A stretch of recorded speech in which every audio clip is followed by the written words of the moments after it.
Olá, sejam muito bem-vindos ao podcast Aprendendo Nutrição. E hoje vamos falar sobre saúde coletiva e epidemiologia. Unidade 1, temas 1, 2 e 3. É muito bom estar aqui para mais essa análise profunda. Com certeza. E para começar essa nossa investigação de hoje, eu quero propor um exercício rápido. Imagine a seguinte situação. É o ano de 1970. Alguém sofre um acidente e quebra o braço, certo? Cenário clássico.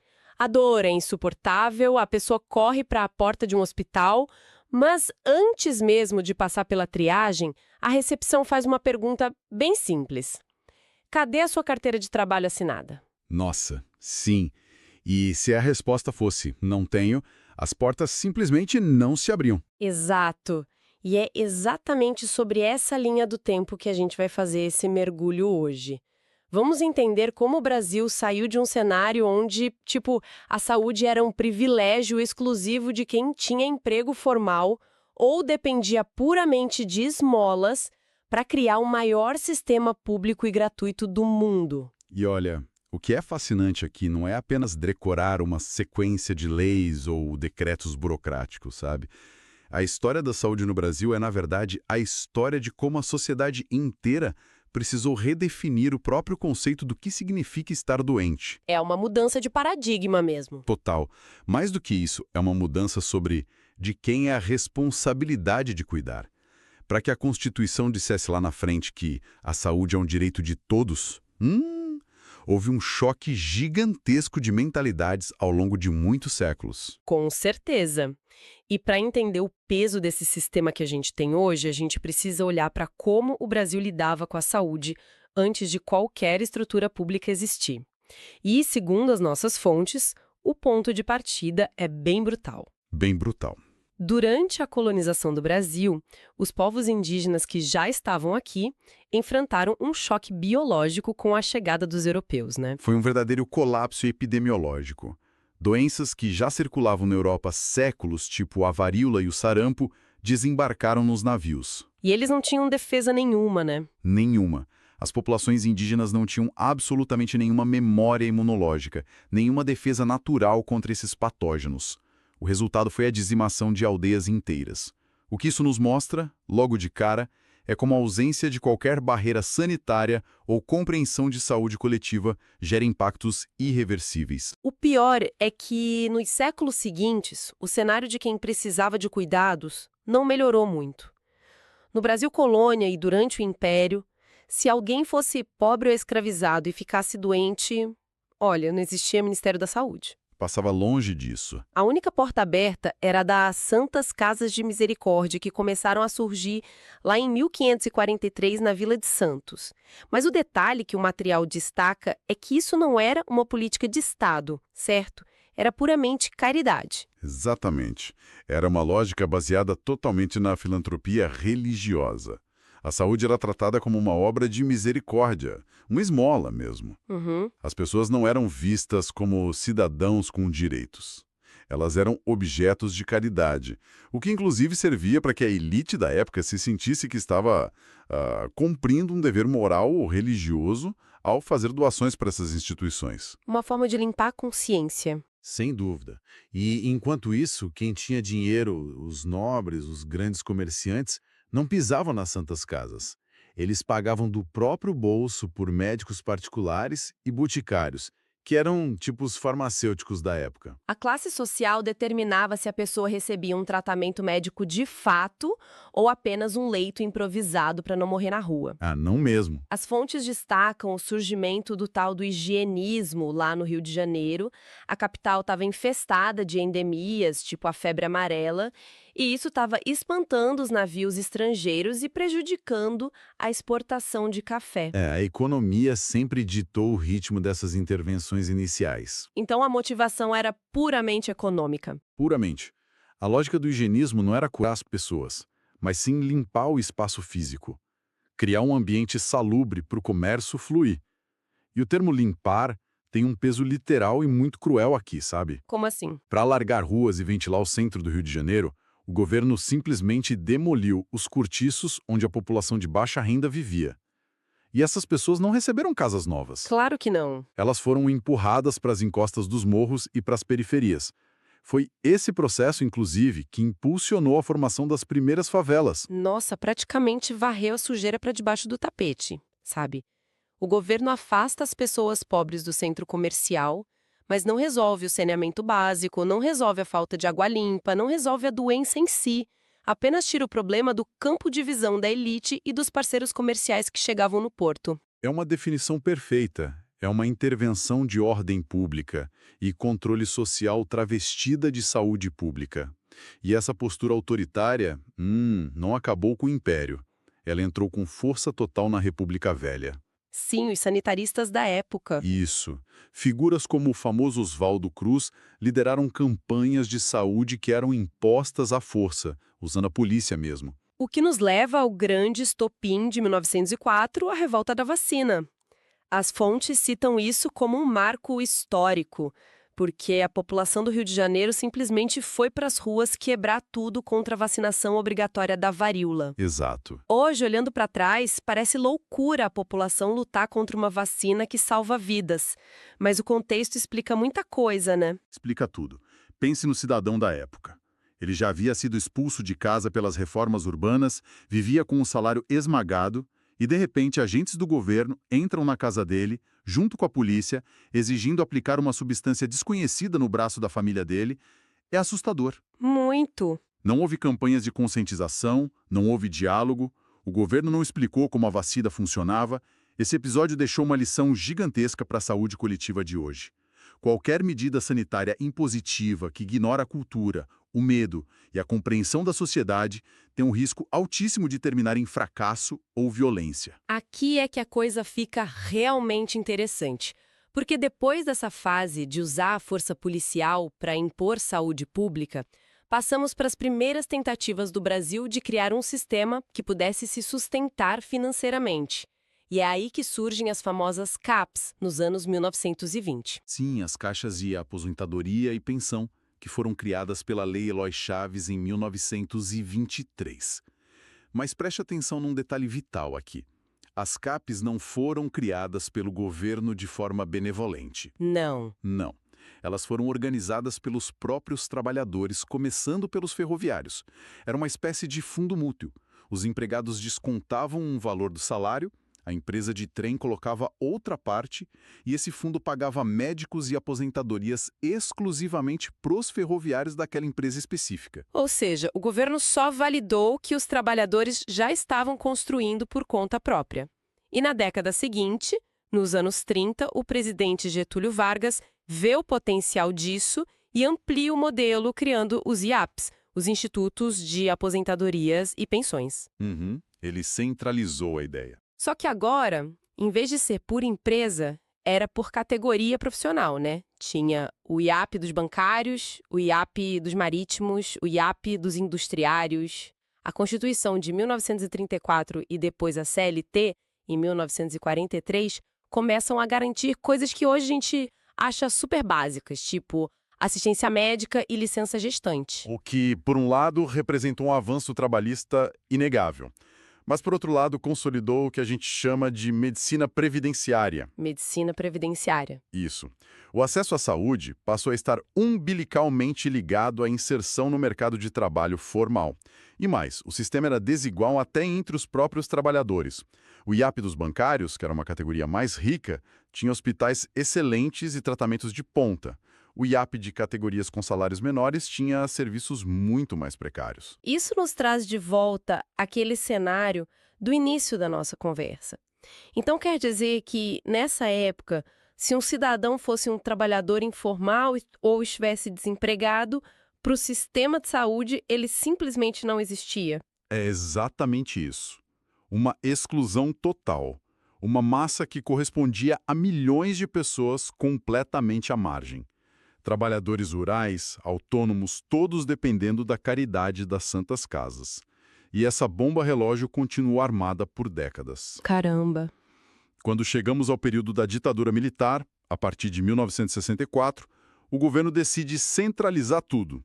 Eles unificam aqueles vários institutos de categorias profissionais e criam o INPS, que mais tarde daria origem ao famoso INAMPS, o Instituto Nacional de Assistência Médica da Previdência Social. E aqui eu preciso fazer uma pausa. Sim. Porque as fontes trazem um dado que, assim, parece matematicamente impossível. Qual dado? Durante o regime militar, mesmo na época do chamado milagre econômico dos anos 70, o dinheiro destinado à saúde correspondia a cerca de 1% do orçamento geral da União.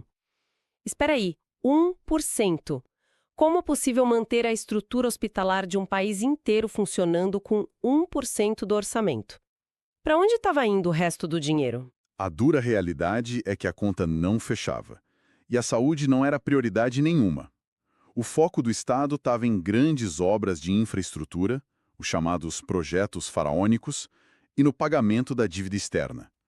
O modelo adotado pelo INAMPES era totalmente privatista e curativo. E como isso funcionava na prática? Em vez de investir em postos de saúde ou campanhas de prevenção, o governo comprava serviços da rede privada. Os hospitais particulares atendiam os trabalhadores com carteira assinada e mandavam a conta para o governo pagar. Como o pagamento era feito por procedimento realizado, o sistema incentivava a realização de exames caros e cirurgias desnecessárias, apenas para faturar mais. Nossa, virou um negócio. Exato. Era um modelo extremamente caro, ineficiente e corrupto. E as consequências dessa negligência são chocantes no material. As fontes apontam que, no meio desse tal milagre econômico, o Brasil enfrentou um aumento brutal da mortalidade infantil. Doenças que poderiam ser controladas explodiram em epidemias ferozes, tipo a meningite e a dengue e a malária. Era uma contradição insustentável. A economia crescia no papel, mas as pessoas estavam morrendo de doenças básicas porque o modelo era excludente. Ele só focava em curar a doença depois de instalada, em vez de evitar que as pessoas adoecessem. Essa combinação de crise econômica, crise sanitária e o ambiente opressivo da ditadura militar transformou a sociedade brasileira numa verdadeira panela de pressão. Então vamos desempacotar isso, porque é exatamente do calor dessa panela de pressão que o conceito moderno de saúde começa a nascer lá nas universidades. Diante de tanto caos, os acadêmicos, os médicos e os estudantes perceberam que tratar a doença não era suficiente. Começaram a questionar tudo. Sim, as fontes mostram uma evolução clara de pensamento. Nos anos 50, a gente teve um movimento preventivista. Nos anos 70, isso amadurece para a medicina social. Até que na virada para os anos 80, surge o campo que dá título ao nosso tema de hoje, que é a saúde coletiva. E foi um movimento muito bem articulado, viu? Não eram apenas discussões de corredor de faculdade. Surgiram entidades fortíssimas, verdadeiros celeiros de pensamento estratégico. O SEBS, que é o Centro Brasileiro de Estudos de Saúde, e a Abrasco, a Associação Brasileira de Saúde Coletiva, foram fundados nessa época. E eles reuniam quem? Eram grupos formados por pesquisadores, profissionais da saúde e sociólogos, que começaram a formular uma nova maneira de pensar o Brasil e a saúde pública. E as fontes fazem questão de diferenciar dois termos que muita gente acha que são sinônimos, mas não são, né? A saúde pública clássica e a saúde coletiva. A analogia que os textos costumam trazer é muito boa. A do mecânico. É essa mesma. A saúde pública tradicional funciona como um mecânico especializado em consertar carros que bateram num cruzamento perigoso. É uma visão assistencial, de intervenção do Estado, que foca na doença, no controle da epidemia, que já existe. Já a saúde coletiva seria tipo o engenheiro de trânsito. Perfeito. Eu adoro essa analogia. O engenheiro não quer apenas consertar o carro quebrado. Ele quer redesenhar a via. Ele vai analisar a iluminação da rua, o tempo do semáforo, a cultura dos motoristas e vai intervir na estrutura para que a batida nem chegue a acontecer.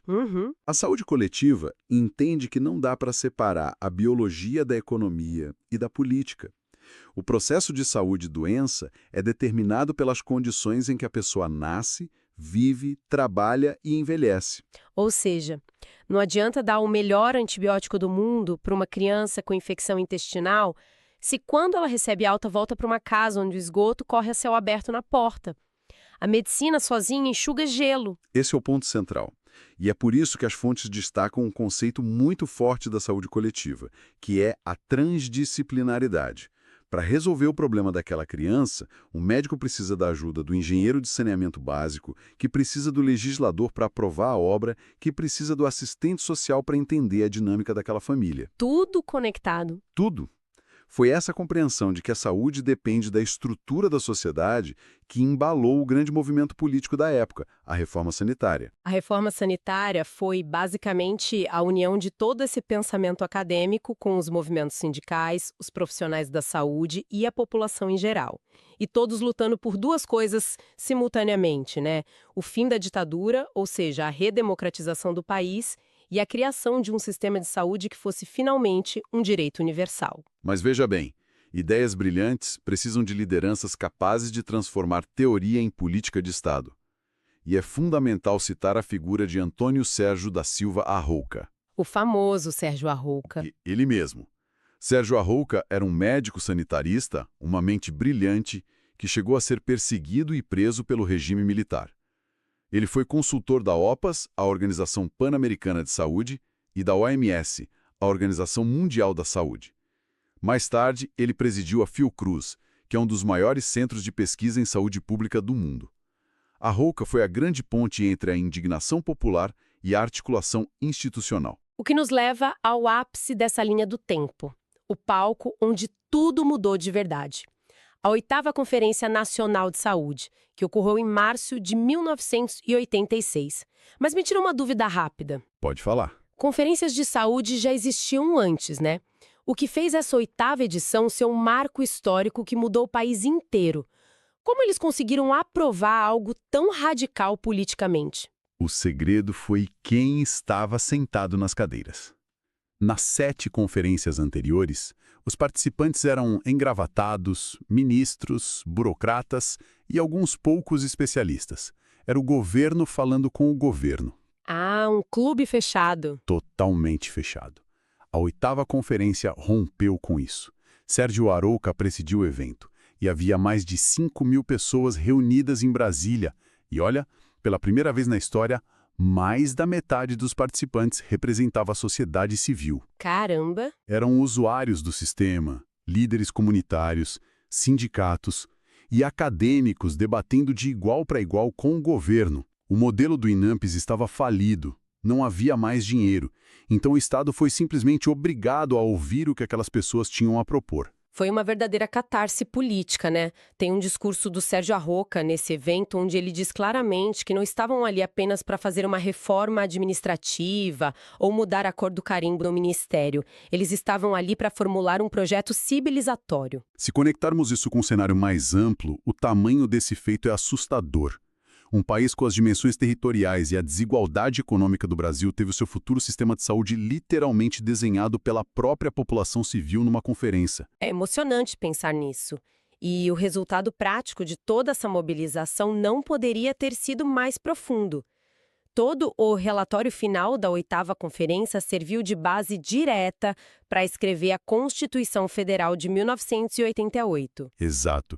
E essas ideias foram cravadas lá no artigo 196 da nossa Constituição, que extinguiu o modelo excludente de vez e trouxe a frase definitiva: a saúde é direito de todos e dever do Estado.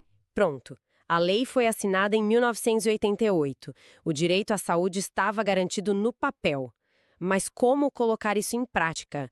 Como organizar do zero um sistema gratuito para dezenas de milhões de pessoas num território gigantesco como o Brasil? É um desafio colossal. E é aí que, em 1990, o Congresso aprova as Leis Orgânicas da Saúde, as famosas Leis 8080 e 8142.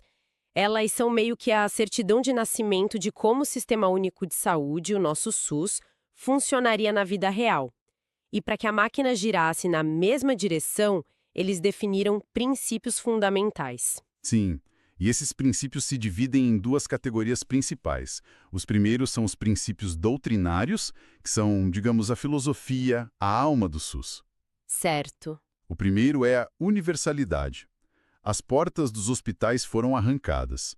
Não importa se a pessoa tem carteira assinada, se é estrangeira de passagem pelo país, se tem muito ou nenhum dinheiro. Todos têm direito ao atendimento. O segundo é a integralidade. Que significa o quê na prática? Significa que o sistema não pode apenas tratar a doença grave. Ele tem que oferecer desde a vacina preventiva no postinho de bairro até um transplante de coração de alta complexidade, passando por fisioterapia e saúde mental, é tudo conectado. E o terceiro princípio doutrinário é a equidade. E aqui eu quero trazer um exemplo prático, porque equidade não é o mesmo que igualdade, né? Muita gente confunde isso. Demais, é um erro comum. Igualdade é tratar todos exatamente da mesma forma. E tem aquele exemplo clássico dos caixotes para ver o jogo por cima do muro, sabe? Ah, sim, perfeito. Equidade não é dar um caixote do mesmo tamanho para 3 pessoas de alturas diferentes tentarem ver por cima do muro. É dar 2 caixotes para o mais baixo e nenhum para o mais alto para que a visão de todos fique nivelada. Exatamente. A equidade entende que a realidade é desigual e o ponto de partida das pessoas não é o mesmo. Exemplificação. Mas, além dessa filosofia toda, havia os princípios organizacionais, que ditam a logística da coisa. Temos a descentralização, que é genial. O poder sai lá de Brasília e vai para quem está perto do problema. O município administra o posto de saúde no município, o Estado cuida dos hospitais maiores e a União financia e formula as regras gerais. Muito mais prático. Com certeza. Temos também a regionalização e a hierarquização, organizando serviços por níveis de complexidade para que o posto de saúde não fique superlotado com casos simples que deveriam ser resolvidos lá, deixando os hospitais livres para urgências reais. E, claro, a participação popular. Que veio daquela força da conferência, né? Isso. Garantida pela Lei 8142, que obriga a existência de conselhos de saúde nas cidades, garantindo que o cidadão continue vigiando onde o dinheiro está sendo gasto. Mas as fontes nos mostram que a grande revolução do SUS, lá na base, foi uma inovação prática e super criativa chamada PACS, o Programa de Agentes Comunitários de Saúde. Ele foi desenhado no início dos anos 90 e regulamentado em 1997. Se quem está nos ouvindo já viu uma pessoa de colete, com uma prancheta, batendo na porta de casa para perguntar quem mora ali, checar a carteira de vacinação ou verificar água parada por causa da dengue, essa pessoa é a encarnação viva do PACS. E esse agente muda tudo, sabe? Porque em vez de o sistema esperar o doente chegar no hospital em estado grave, o sistema entra na casa do cidadão para evitar que ele adoeça em primeiro lugar. Esse foi o embrião da estratégia Saúde da Família, que mudou drasticamente os indicadores de mortalidade e internação no Brasil. Mas, obviamente, financiar e gerenciar toda essa engrenagem entre prefeitos, governadores e o presidente sempre foi motivo de atrito, né? É por isso que os materiais destacam a criação dos Pactos pela Saúde. Lá em 2006. Foram ferramentas para tentar azeitar essa máquina. Sim, foram 3 frentes principais. O Pacto pela Vida definiu compromissos práticos, tipo metas claras para reduzir mortalidade infantil, focar na saúde do idoso e controlar endemias. O Pacto em Defesa do SUS foi uma articulação política pesada para tentar resolver o eterno problema de falta de financiamento e defender a saúde como direito público. E tem o Pacto de Gestão, que é muito pragmático. Como esse pacto de gestão funciona no dia a dia? Imagine um município muito pequeno, com 5.000 habitantes. Essa prefeitura não tem dinheiro para construir um hospital com UTI ou comprar um aparelho de ressonância magnética, certo? Impossível. Então, o Pacto de Gestão é o acordo financeiro e logístico entre esse prefeito e o prefeito da cidade vizinha, que é maior, além do governo do estado. Tudo isso para que os moradores da cidade pequena possam usar a UTI e a ressonância da cidade grande, de forma organizada e com as despesas divididas e financiadas corretamente. É o SUS tentando criar uma rede solidária de gestão. Sensacional! Olha, a nossa jornada de hoje deixa claro que o SUS é um projeto gigantesco e em constante construção, né? Conhecer a fundo tudo isso, saber que a saúde deixou de ser um favor patronal e virou um direito civil arrancado a muito custo, transforma a forma como a gente enxerga o nosso papel no sistema. Sem dúvida alguma. Quando a gente entende isso, percebe que cobrar qualidade no posto de saúde ou fiscalizar o orçamento do município não é apenas uma reclamação vazia. É o exercício prático da defesa de uma conquista histórica. E isso nos instrumentaliza compreender a diferença conceitual que a gente discutiu hoje entre a antiga medicina curativa excludente e a atual saúde coletiva inclusiva, nos dá ferramentas para exigir que as políticas públicas sejam pensadas de forma integrada por quem está no poder. O trabalho de prevenção feito hoje economiza recursos imensos amanhã.